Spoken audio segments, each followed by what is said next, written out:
देखो जीवन में संकट सबके आते हैं, सबके जीवन में कष्ट आते हैं, किसी को किस रूप में आता, किसी को किस। पर एक बात हमेशा ध्यान रखना, जब भी संकट कष्ट है तो दो ही द्वार, दो ही दरवाजे पर जा करके, एक तो कल आपने सुना भगवान का द्वार, वहां जाना, और दूसरा द्वार, दूसरा दरवाजा कौन सा है? किसी सच्चे संत सदगुरु का द्वार।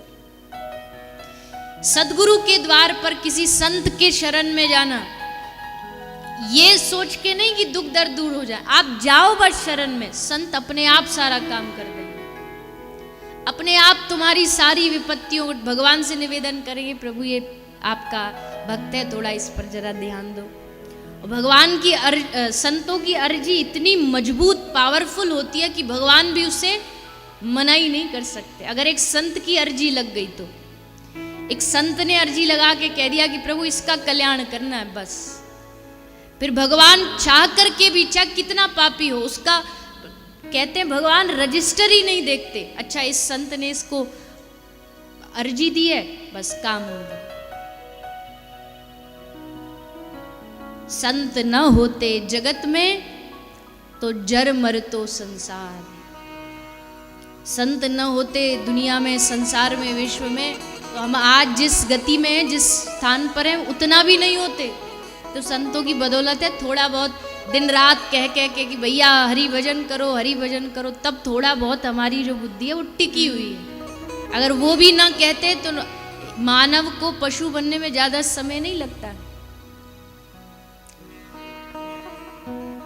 हैवान बनने में कितना समय लगता मानव की बुद्धि को। जरा सी बुद्धि बिगड़ी नहीं कि मानव पशु से भी बदतर हो जाएगा। ये जो बड़े बड़े आतंकी हमले होते, क्या है इसमें? बुद्धि बिगड़ना ही तो है, बिगड़ी और बस विनाश की ओर चल पड़े। पर उसी बुद्धि को एकदम सही मार्ग पर, सही रास्ते पर चला के रखना, बार बार, जैसे कुम्हार घड़ा ठोक ठोक के देखता है कि टूट ना जाए, कहीं कच्चा तो नहीं, वैसे संत समाज में उस कुम्हार जैसा काम करते हैं। समाज को बना करके रखना, उसको आकृति दे करके रखना, ये संतों का काम होता है। इसलिए भजन ना भी हो चल जाएगा जीवन में, पर संतों का संग करिए, संतों का आश्रय जीवन में रखिए। संतों का आश्रय जीवन में रखोगे तो आज नहीं जो हो रहा है, धीरे धीरे वो भी अपने आप होने लगे।